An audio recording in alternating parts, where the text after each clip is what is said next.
David Eby doubles down on the treason slur. Unbelievable. Let's take a look. First Minister's meeting, you also talked about the separatism movement in Alberta. You described their meeting with Trump officials as, in your words, treason.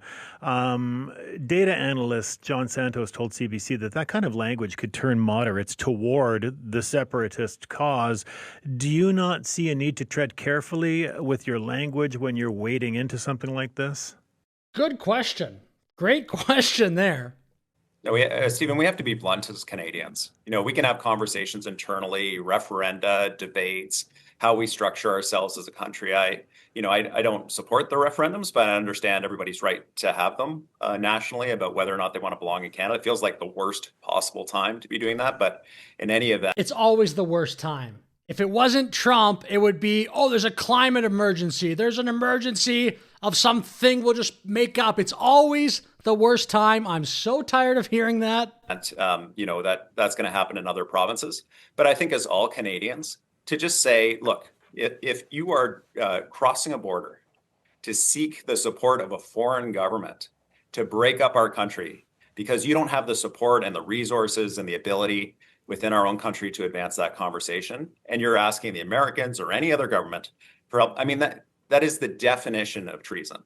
And if we can't agree on that... Dude, this guy, would he say that about the Quebec separatists who back in the day met with Americans apparently? I should say, because I covered a previous referendum, that the US back then did have conversations with people from the Parti Québécois and the sovereigntist movement to inform their analysis of what was happening. And met with people in France. What are the odds if the Quebec separatists in 2026 had a meeting with, I don't know, Americans, like the same scenario? Would this guy be shouting treason in that scenario?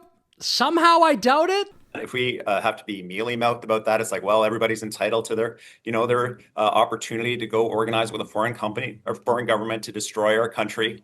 Then what actually are we standing for as Canadians? We have to defend this country. Look, this is another interesting thing. The left wing in Canada do not care that they offend the right wing. I wish everyone in Canada understood that. I firmly believe that is true. Again, the left wing in Canada will offend the right wing in whatever capacity they want to. The right wing in Canada will not do the same toward the left wing. I'm talking about the standard right wing politicians that are in the CPC. They're so afraid. They walk on eggshells. Don't offend the middle. Don't offend the left. There are so many left-wing politicians in Canada and just left-wing people in public eye that they don't care how offensive their statements are to right-wingers. To fight for this country, we have to call out people who would organize with a foreign government to destroy what we hold precious and close to our hearts. That is the definition of being a Canadian, in my opinion. And the antithesis of that, the complete opposite of that, is trying to destroy our country with the help of a foreign government. Do you risk invalidating, though, the genuine concerns of Albertans who feel that their province is not supported by the rest of Canada, that the Confederation is not working for them? There is no justification in my mind for the idea of going to a foreign government for assistance to destroy our country. I am 100% supportive of the idea of working with everybody in Canada to make this country work as best we can for every person that lives here. That's the goal of Confederation, and we're going to continue to do our part in that conversation.